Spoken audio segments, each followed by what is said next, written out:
여러분 안녕하십니까? 뉴스투데이 제주입니다. 2017 FIFA 20세 이하 월드컵에서 우리 대표팀이 예선 첫 상대인 기니의 완승을 거두면서 대회 열기가 더욱 뜨거워지고 있는데요. 제주에서 열린 외국팀 경기에도 미래의 세계 축구 스타들을 만나려는 팬들이 몰려 성황을 이뤘습니다. 박주연 기자가 보도합니다. 제주 월드컵 경기장에서 열린 첫 경기는 C조 예선 빅매치인 잠비아와 포르투갈전. 모처럼 열린 축구 국제 경기에 경기장 앞은 시작 전부터 응원을 나온 시민과 외국인들로 북적거렸습니다. 우리나라만 이렇게 축구하는 게 아니라 다른 나라에서도 같이 하는 거기 때문에 그래도 한번 보러 오자 하는 그 마음으로 같이 응원하려고 왔습니다. My children love soccer and my son plays soccer for Soquipo, so he really wants to come and watch. 경기장 입구에는 대규모 이벤트 부스가 축구 팬들을 사로잡았습니다. 4개의 구멍에 골인을 도전하는 게임부터 댄스 공연까지 어른 아이 모두에게 축구는 경기가 아닌 축제가 되었습니다. 경기장 곳곳에서는 자원봉사자들이 숨은 일꾼으로 맹활약했습니다. 티켓 확인은 물론 외국인 관람객을 위한 통역과 교통관리 등의 서귀포 시민 190여 명이 힘을 보탰습니다. 서귀포에서 큰 대회를 이제 개최하게 돼갖고요. 같이 참가해서 이제 도움을 주려고 그렇게 해서 참석을 했습니다. 오는 24일과 26일 조별 예선과 31일 펼쳐질 16강전 등 앞으로 제주에서 진행될 남은 경기는 5경기. 세계 축구의 미래를 책임질 예비 스타들의 경연 무대인 FIFA 20세 이하 월드컵이 열리면서 제주가 스포츠 메카로 주목받고 있습니다. MBC 뉴스 박주연입니다. 제주 특산 식물이기도 하지만 한라산을 온통 뒤덮으면서 문제가 되고 있는 조리대를 활용한 제품이 처음으로 수출됩니다. 앞으로 판로가 확대될 수 있을지 주목됩니다. 권혁태 기자가 보도합니다. 공장 한켠에 걸린 솥에서 차를 덮는 손길이 분주합니다. 뜨거운 열기에 여러 번 수분을 말리면 어느새 향기로운 차가 만들어집니다. 만드는 방식은 여느 차와 비슷하지만 차를 만드는 재료가 특별합니다. 바로 제주 조리대 차로 이번에 처음으로 수출되는 주인공입니다. 2020년까지 4년 동안 독일 지역으로 수출되는데 최소 4억 원어치를 공급하기로 했습니다. 제주도의 어떤 자생식물, 특산식물을 생산적으로 활용해서 상품화시켜서 어떻든 간에 이제 경제적으로 어떤 소득을 창출할 수 있는 다양한 어떤 이렇게 판로들이 형성되어질 수 있다는 가능성, 그런 것들을 만들었다고 생각을 합니다. 제주 지역에서 조리대 산업화를 시작한 것은 지난 2010년. 7년 동안 식품과 화장품은 물론 생활용품과 건축자재의 소재 등 모두 50여 개의 제품군이 개발됐습니다. 조리대 관련 상품의 연간 매출액만 200억 원을 넘어섰습니다. 하지만 국립공원 지역에서는 채취가 불가능하고 원료를 가공할 시설도 턱없이 부족합니다. 육지에서도 많이 이렇게 소재로 쓰려 하더라도 이거를 가공해야 되는데 그 가공하는 여러 가지 이렇게 인프라들이 있어야 되는데 그것들이 없거든요. 그래서 한라산 1700m 이상까지 빼곡히 들어차면서 천덕꾸러기 취급을 받고 있는 조리대가 앞으로 어떤 변신을 할 수 있을지 주목됩니다. MBC 뉴스 권혁태입니다.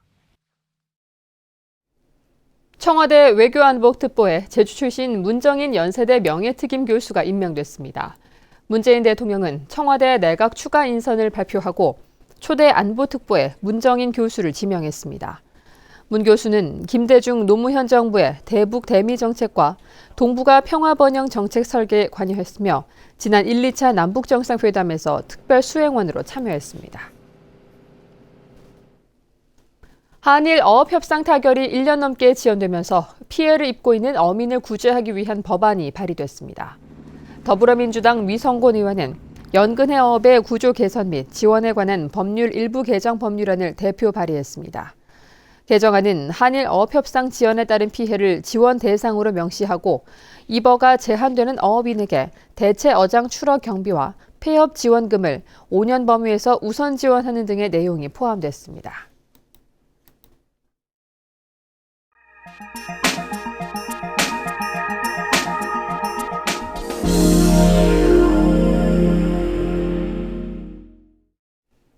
정부가 과잉 생산에 따른 쌀값 하락을 막기 위해 장려금까지 주면서 다른 작물로 전환할 것을 독려하고 있습니다.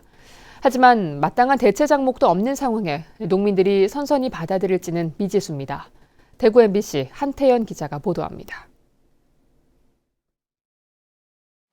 군위군 소보면에서 벼농사를 해오던 손태원 씨는 올해 자신의 일부 땅에 벼 대신 옥수수 재배를 시작했습니다.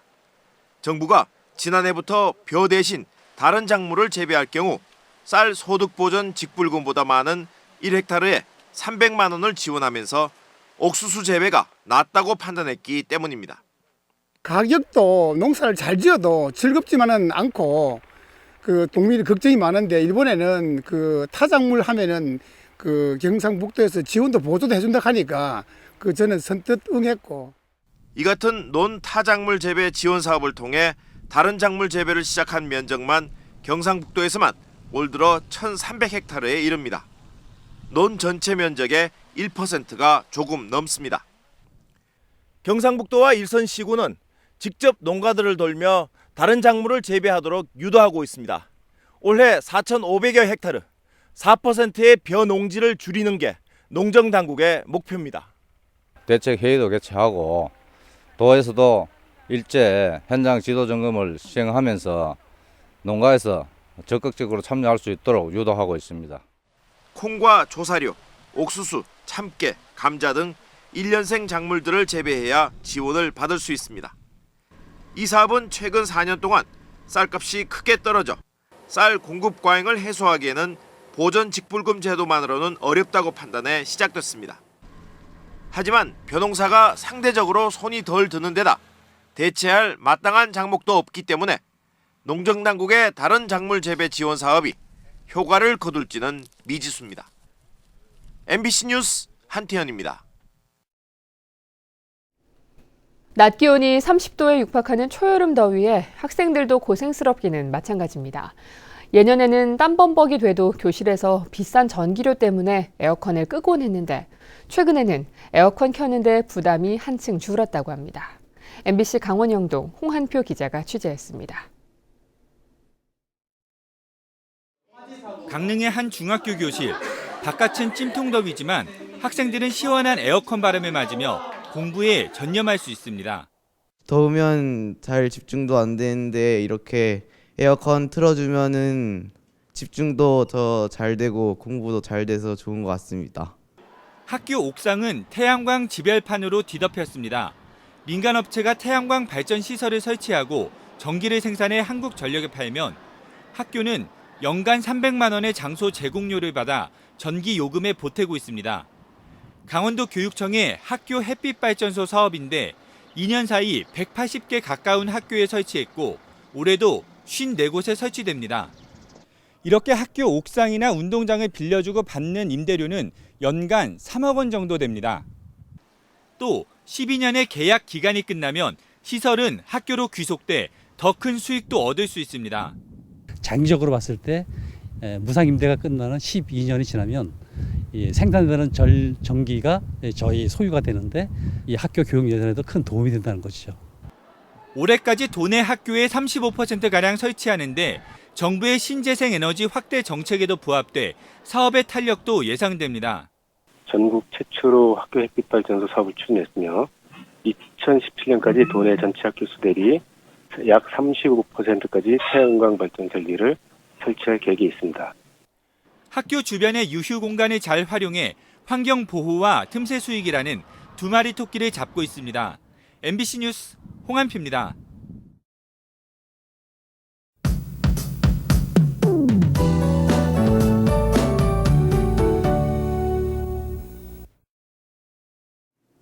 네, 한 주를 시작하는 월요일 아침입니다. 출근길 대체로 맑은 가운데 기온은 16도로 출발하고 있는데요. 낮 기온은 지금보다 10도가량 더 오르면서 한낮에는 조금 더운 날씨를 보이겠습니다. 하지만 아침 저녁으로는 여전히 선선한 만큼 나오실 땐 큰 일교차에 대비한 옷차림 하셔야겠고요. 오늘도 자외선 지수가 매우 높은 단계까지 오르면서 피부 보호에 신경 쓰셔야겠습니다. 다음은 자세한 지역별 날씨입니다. 네, 아침 출근길 북부 지역의 기온 20도까지 올라 있는데요. 이른 아침이지만 햇볕도 강하게 내리쬐고 있고요. 낮에도 평년보다 더운 날씨를 보이겠습니다. 현재 서부 지역의 기온 19도 내외, 낮 최고 기온은 24도 안팎이 예상되고요. 오늘 아침 남부 지역은 평년 기온을 웃돌고 있지만 낮에는 큰 더위 없이 예년 이맘때 기온을 유지하겠습니다. 네, 동부 지역은 간간히 구름만 지나는 가운데 기온은 18도 내외로 출발하고 있습니다. 요즘 맑은 날씨가 이어지면서 대기는 점점 메말라가고 있는데요. 산행시 등산객들은 작은 불씨에도 각별한 주의가 필요하겠고요. 섬 지역은 종일 22도 내외의 기온을 오르내리겠습니다. 해상에는 짙은 안개가 낀 곳이 많은 만큼 항해나 조업하는 선박들은 주의하셔야겠고요. 현재 대부분 공항 맑고 쾌청한 날씨 속에 항공기는 모두 정상 운항하고 있습니다. 네, 내일 저녁부터는 차차 흐려져 산발적으로 빗방울이 떨어지는 곳이 있겠고요. 비는 모레 새벽까지 이어진 뒤 차츰 그칠 것으로 예상됩니다. 날씨였습니다. 어제 오후 5시 40분쯤 제주시 아라 이동의 한 목재 보관 창고에서 불이 나 내부 6.6제곱미터와 합판 60여 개를 태워 소방서 추산 150만 원의 재산 피해가 났습니다. 소방당국은 창고 외벽에 쌓여있던 폐 목재에서 불이 시작된 것으로 보고 정확한 화재 원인을 조사하고 있습니다. 제주도는 여름철을 앞두고 비브리오 폐혈증균 증식에 따른 환자 발생에 주의를 당부했습니다. 감염병 감시 자료에 따르면 매년 국내 비브리오 폐혈증 첫 환자는 5월에서 7월 중 발생했지만 올해는 지난달에 첫 환자가 발생했습니다. 비브리오 폐혈증을 예방하기 위해서는 어패류는 충분히 익혀 먹고 피부에 상처가 있을 경우 바닷물 접촉을 피해야 합니다. 서울대 공원에 남은 마지막 남방 큰 돌고래인 금등이와 대포가 오늘 고향 제주로 돌아옵니다.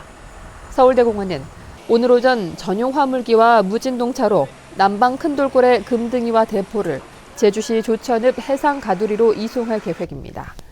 금등이와 대포는 2개월 동안 먹이 포획 등 제주 바다 환경 적응 훈련을 받은 뒤 오는 7월 중순쯤 방류될 예정입니다.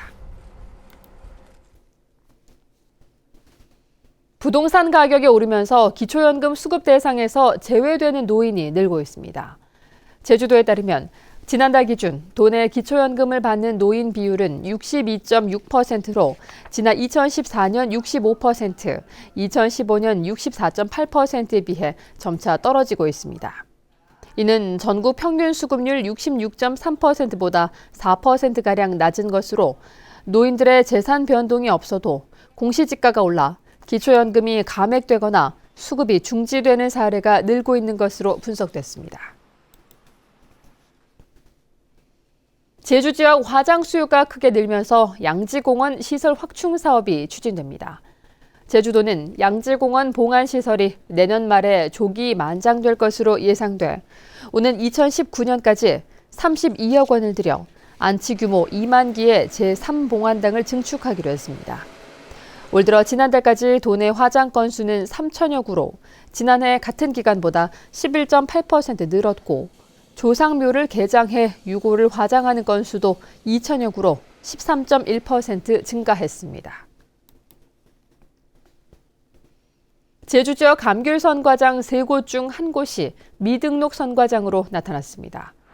제주도에 따르면 감귤 선과장 등록 의무제가 내년부터 시행되는 가운데 미등록 선과장은 150곳으로 전체의 34%에 이르고 있습니다. 한편 미등록 선과장을 올 연말까지 등록하지 않으면 내년부터는 품질검사원 위촉이 제한되고 위반 시 최고 500만 원의 과태료가 부과됩니다.